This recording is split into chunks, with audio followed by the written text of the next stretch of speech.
जय श्री कृष्णा, राधे राधे, श्री खाटू नरेश की जय।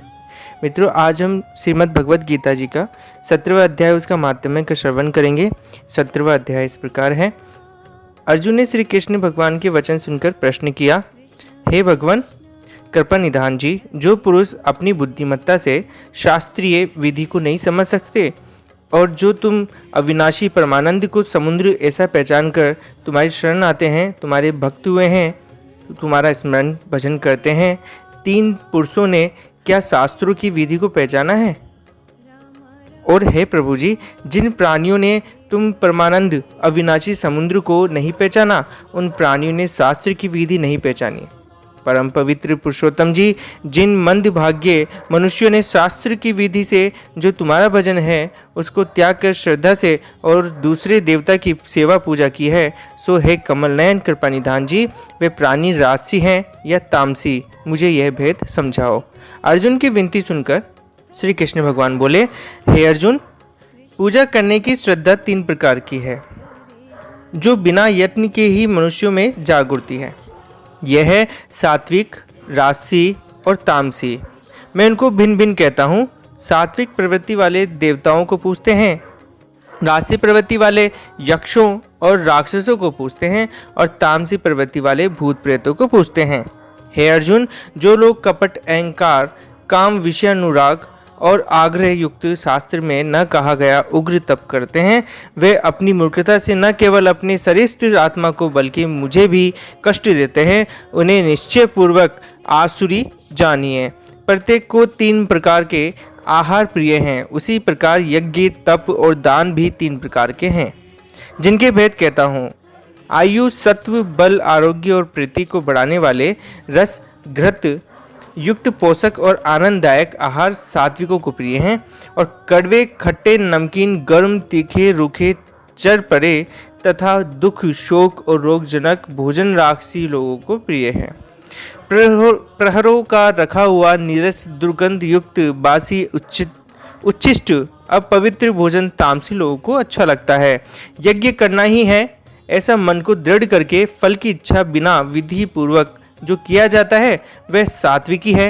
हे भारतश्रेष्ठ, फल की कामना से और लोक दिखावे के लिए जो यज्ञ किया जाता है उसे राजस जानो, तथा शास्त्र की विधि से हीन, अनुदान रहित, मंत्रहीन और बिना श्रद्धा के किया हुआ यज्ञ तामस कहलाता है। देवता, दिग्गज गुरु और विद्वान की पूजा या पूजन पवित्रता, सरलता, ब्रह्मचर्य और अहिंसा का आचरण यह शारीरिक तप है। जिस वाक्य से किसी का दिल न दुखे, सत्य, प्रिय, हितकारी भाषण, स्वाध्याय का अभ्यास वाचिक तप है। मन की प्रसन्नता, चित्त की शांति और मौन, आत्मनिग्रह और निष्कपट रहना यह मानसिक तप है। ये तीनों प्रकार का तप यदि श्रद्धा से फल की इच्छा त्याग कर और योग युक्त होकर किया जाए तो सात्विक तप कहलाता है। जो यज्ञ अपना आदर और बड़ाई कराने के लिए दंभक पूर्वक किया जाता है वह अनिश्चित और क्षणिक तप राजस है। जो दुराग्रह से आत्मा को कष्ट देकर या दूसरों के नाश के लिए किया जाए उसे तामस तप कहते हैं। हे अर्जुन, अब दान के विषय में सुन। दान तीन प्रकार के हैं। फल की इच्छा को त्याग कर उत्तम बुद्धि से और उत्तम स्थान में सत्य पात्र के बदले में कोई वस्तु लेने की इच्छा बिना जो दान किया जाता है उसे सात्विक दान कहते हैं। जो दान प्रत्युपकार अथवा किसी फल की इच्छा से कलेश पूर्वक किया जाता है उसे राजस दान कहते हैं। अयोग्य समय में अयोग्य पात्र को असत्कार और निराधार के साथ जो दान दिया जाता है उसे तामस दान कहते हैं। हे अर्जुन, जिसको पर ब्रह्म कहते हैं उसके रजोगुण से संस्कार की उत्पत्ति करने को ब्रह्मा और सात्विक गुण से संस्कार या संसार का पालन करने को विष्णु और तमोगुण से संसार के संहारने को महादेव हुए हैं। उस पर ब्रह्म ने ही ब्राह्मण भी प्रकट किए हैं, उसी ने यज्ञ बनाए हैं और वेदों की विधि को समझकर ही ज्ञान, दान, तपस्या, स्नान और दूसरे जो पवित्र कर्म इत्यादि किए जाते हैं। अब यज्ञ, दान और तपस्या का फल सुन। जो प्राणी इसका फल नहीं मांगते, केवल मुक्ति की इच्छा रखते हैं, उन्हें ही मुक्ति मिलती है। और जो प्राणी किसी कामना को लेकर शुभ कार्य करते हैं वे कामना को ही पाते हैं। हे अर्जुन, जो मेरा कोई भक्त प्रेम व श्रद्धा से पत्र पुष्प फल जो कुछ भी मुझे समर्पित करता है उसे मैं अंगीकार करता हूँ। जिस प्रकार करता हूँ यह सुन। प्रथम तो मुझको सत्य जाने कि यह जो कुछ भी मैं परमेश्वर को समर्पण करता हूँ उसे गोविंद जी अंगीकार करें, और अपने आप को जाने कि मैं परमेश्वर का भक्त हूँ, अपने में और मेरे में कोई भेद न जाने, और अपने मुख से कहे कि मैं मन कर्म और वचन से परमेश्वर का दास हूँ। मेरा दास होकर वह मन कर्म और वचन से मुझे जो कुछ भी समर्पित करता है मैं उसे अंगीकार कर लेता हूँ। ऐसे भक्त का दिया हुआ मुझको प्राप्त होता है। हे अर्जुन, जो कोई श्रद्धा से रहित होकर मेरे निमित्त कुछ पदार्थ अग्नि में होम करे, दान करे या तप करे और सत्य कर्म करे, उन्हें मैं अंगीकार करता हूँ। और जो कोई अपने पितरों के निमित्त दान करता है उसको वह भी अंगीकार नहीं करते। श्रद्धा प्रेम से रहित होकर दिया हुआ दान किन्हें प्राप्त होता है यह सुन। उसका फल भूतों की देह धरकर भोगना पड़ता है। भूत प्रेत उस फल को भोगते हैं, वह मुझको प्राप्त नहीं होता और मैं भी उन्हें ग्रहण नहीं करता। इति श्रीमद् भगवद गीता सुपनिदेशसु ब्रह्म विद्याया योग शास्त्रे श्री कृष्णार्जुन संवादे सद्रात्रय विभाग योगो नाम सप्तदशोऽध्याय। मित्रों, इस प्रकार हमने श्रीमद् भगवद गीता जी के 17वें अध्याय का समापन किया है। अब हम महात्म्य का श्रवण करेंगे। श्री हरि बोले। हे लक्ष्मी, अब श्री गीता जी के 17वें अध्याय का महात्म्य सुनो। मंडलिक नामक देश में दुशासन नाम का राजा था। एक राजा किसी दूसरे देश का था, जिन्होंने आपस में शर्त बांधी या हाथी लड़ाई और कहा जिसका हाथी जीते सो ये अमुक धन लेवे। तब दूसरे राजा का हाथी जीता और दुशासन का जो हाथी है वो हार गया। कुछ दिन पीछे हाथी मर गया तो राजा को बड़ी चिंता हुई। इसी चिंता से एक दिन राजा भी मर गया। यमदूत पकड़कर धर्मराज के पास ले गए। धर्मराज ने हुक्म दिया, ये हाथी के मुंह से मरा है, इसको हाथी की योनि दो। हे लक्ष्मी, राजा दुशासन संगल द्वीप में जाकर हाथी हुआ। वहाँ के राजा के पास बहुत से हाथी थे, जिनमें वह भी था। उसे पिछले जन्म की खबर थी। मन में बारंबार ये पछतावे कि मैं पिछले जन्म में राजा था, अब हाथी हुआ हूँ। एक दिन एक साधु आया, उसने राजा को एक श्लोक सुनाया। राजा बड़ा प्रसन्न हुआ और बोला, हे संत जी, कुछ मांगो। उसने कहा, मेरे पास सब कुछ है, एक हाथी नहीं है। राजा ने सुनकर वही हाथी दे दिया। साधु उसे अपने घर ले आया और दाना रातिब दिया। वे खावे नहीं, पानी भी पीवे नहीं।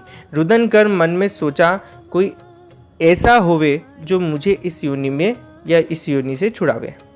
उस साधु ने महावत को बुलाकर पूछा कि इस हाथी को क्या दुख है, खाता नहीं पीता नहीं।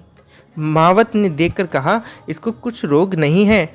तब साधु ने राजा से कहा, हाथी खाता पीता कुछ नहीं है, खड़ा रुदन करता है। यह सुनकर राजा स्वयं देखने को आया। राजा ने बड़े बड़े वैद्य बुलाए और महावत बुलवाए, सबको हाथी दिखलाया। उन्होंने देखकर कहा, राजा जी, इसको कोई मानसिक दुख है, देह का कोई दुख नहीं है। तब राजा ने कहा, हे हाथी, तू ही बता या तू ही बोल, तुझे क्या दुख है। तब परमेश्वर की शक्ति से मनुष्य की भाषा में हाथी ने कहा, राजन, तू बड़ा धर्म यज्ञ है। वह ब्राह्मण भी बड़ा बुद्धिमान है, जिसके घर का अन्न जो खावे, जो बड़ा धर्म योग्य हो या धर्मज्ञ हो। यह सुन ब्राह्मण ने कहा, हे राजा, अपना हाथी फेर ले। राजा ने कहा, मैं दी हुई वस्तु वापस नहीं लेता, यह हाथी मरे या जीवे। तब उस हाथी ने कहा, हे संत जी, तू सोच न कर, तेरे घर में कोई गीता की पोथी हो तो मुझे 17वें अध्याय का पाठ सुनाओ। उस साधु ने ऐसा ही किया। हे लक्ष्मी, 17वां अध्याय सुनते ही तत्काल हाथी की देह छूटी और देव देही पाकर वह बैकुंठ को गया। बोलो सच्चिदानंद भगवान की जय। मित्रों, इस प्रकार हमने श्रीमद् भगवद गीता जी के 17वें अध्याय और उसके महात्म्य का श्रवण किया है। अब मैं आपसे कुछ महत्वपूर्ण बात पर चर्चा करने जा रहा हूँ। कल 2 जून है, 2020 साल है। कल निर्जला जो एकादशी है वह है। आपसे निवेदन है कि निर्जला एकादशी अगर आप करते हैं तो उस दिन यानी कि 2 तारीख को आपको प्रभु की भक्ति में लीन रहना है। आप अपना निजी काम भी करिए लेकिन अपने प्रभु की भक्ति में लीन रहिए। और दूसरी बात यह है कि आप अगर ये व्रत करते हैं तो इस व्रत का जो आप खाना लेना होता है आखिरी समय यानी कि रात्रि के समय पर, तो वो नहीं लिया जाता। निर्जला एकादशी का व्रत होता है कि इस दिन हम अगर चाहें, अगर हमारी श्रद्धा है कि हम बिना जल के रह सकते हैं तो हमें बिना जल के ही रहना होगा। और फिर ये व्रत अगर सुबह हम लोग पूरा करते हैं, उस दिन ये व्रत पूरा नहीं होता है। ये व्रत पूरा होता है 3 तारीख के सुबह, जब सूर्योदय हो जाएगा तब हमें जो भगवान को हम लोग अर्पण करते हैं, फ्रूट यानी कि जो भी हम फल अर्पण करते हैं, या फिर हम उनके सामने जो हम जल रखते हैं, उनके सामने जो कलश रखते हैं जल का भरा हुआ, उसमें तुलसी डाल करके रखते हैं। सुबह जैसे ही सूर्योदय हो जाता है हम लोग अगर नहा धो करके अगर पूजा कर लेते हैं तब हमें वो जल पीना होता है। इस जल को पीने से हमारा वो व्रत पूरा होता है। उसके बाद में आप कुछ समय के बाद में फिर आप 3 तारीख को कुछ भी खा लीजिए, आपका व्रत पूरा हो जाएगा। लेकिन अगर आप निर्जला एकादशी कर रहे हैं और अगर आपने फ्रूट यानी कि फल वगैरह अगर आपने खा लिया है तो ये व्रत आपका सफल नहीं होगा, क्योंकि ये निर्जला एकादशी व्रत है, ये सरल व्रत नहीं है। अगर आप चाहें, अगर आपसे हो सकता है तो ही इस व्रत को कीजिएगा, नहीं तो अगर आप चाहें तो और भी उजला एकादशी व्रत आते हैं। कल के दिन को छोड़कर 2 तारीख को छोड़कर के जो कोई भी उजला एकादशी का व्रत आएगा आप उसे कर सकते हैं। लेकिन कल का जो व्रत होगा, जो निर्जला एकादशी व्रत होता है, वह यही होता है कि आप बिना जल के ही इस व्रत को करते हैं और ये व्रत दूसरे दिन ही पूरा होता है। उस दिन हम लोग ना तो कुछ खाते हैं ना ही हम लोग कुछ पीते हैं। लेकिन अगर फिर भी कोई अगर चाहे, वो सोचता है कि मैं प्रभु की भक्ति अगर करना चाहता हूँ और इस व्रत को अगर मैं पूरा करना चाहता हूँ, अगर आप में फिर भी अगर आपके शरीर की कोई अगर कमजोरी होती है जिससे कि आप बिना जल के नहीं रह सकते हैं, तो आप एक काम कीजिए, आप थोड़ी थोड़ी मात्रा में थोड़ा थोड़ा जल ले सकते हैं। ये वैसे तो सफल नहीं होता है, लेकिन अगर आप में श्रद्धा नहीं है तो आप इस जल को कर सकते हैं, कोई इसमें रोग नहीं है। और इसके पश्चात आप रात्रि को फ्रूट यानी कि फल वगैरह ले करके थोड़ा बहुत फल ले लीजिए जिससे कि आपके शरीर में आधार आ जाए, तो इस व्रत को आप कर लीजिए। फिर लेकिन दूसरे दिन आप प्रभु नहा धो करके प्रभु के सामने बैठ करके सूर्योदय के पश्चात आप उनको ये बोलिएगा कि प्रभु हमें माफ़ कीजिएगा, हमने आपका ये व्रत उस तरह से नहीं किया है, लेकिन फिर भी जितना मैंने किया है वो मेरी तरफ से आपके चरणों में अर्पित है। और फिर उसके पश्चात में आप उस जो पानी होता है, तुलसी का जो पानी होता है, प्रभु के चरण के सामने रखते हैं, उस पानी को पी करके और हाथ जोड़ लीजिए, आपका व्रत सफल हो जाएगा। तो इसी तरह जय श्री कृष्णा, राधे राधे, श्री खाटू नरेश की जय।